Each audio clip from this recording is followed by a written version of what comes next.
Okay, Tuesday the 13th of February on the Compete program. Today we have two kind of conditioning style pieces. Even the strength work is going to feel a little bit more of a conditioning base with the barbell cycling.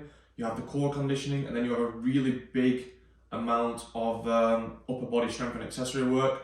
So again, a little bit of a new feature there. You have in brackets how long each training piece is going to take.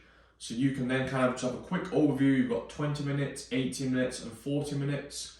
So you need to make a little bit of a decision if you have time to fit all of that in.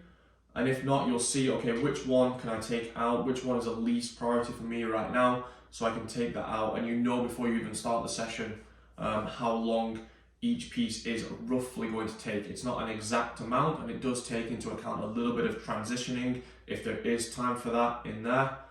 But it's a rough amount per sort of training block.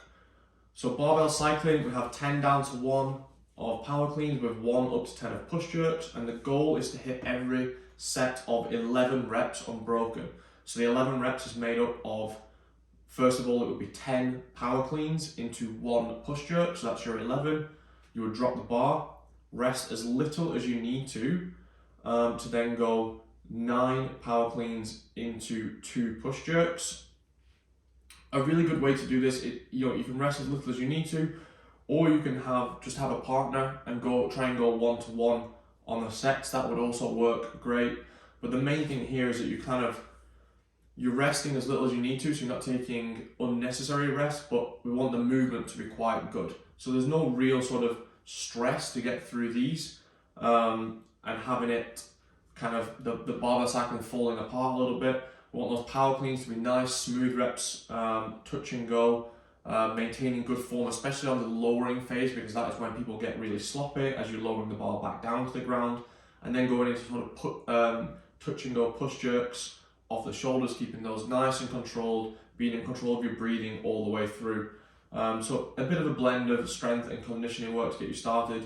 Use a load that's going to feel really heavy, or decently heavy for this amount of volume. I think especially the power clean, bigger sets, is going to be the big challenge, going touch and go there. So you can adjust those targets that I've set, the target loading up or down as needed to make this sort of appropriate for you.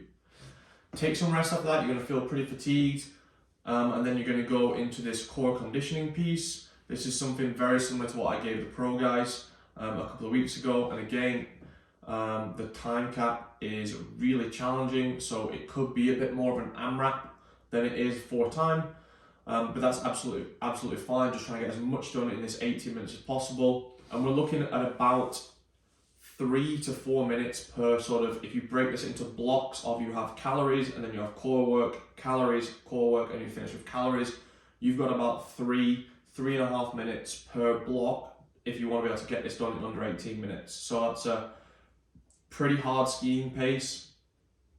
And then relatively big sets, you definitely have time, nice and smooth on the GHDs. You can break up the toaster bar into multiple sets, maybe even sets of 5 would be great, and into V-ups. Trying to hold a really high standard on the V-ups like we saw in the quarterfinals last year. And then it's obviously going to get really challenging on that middle set of calories and working your way back through that core work again. So pacing yourself well at the start, through the start of this one. And then to finish, like I said, you have a big chunk of upper body accessory work to go through. So if you are short on time, you can kind of take away some of these pieces if you need to. Or if you want to prioritize this, then maybe take away either the barbell cycling or the core conditioning work.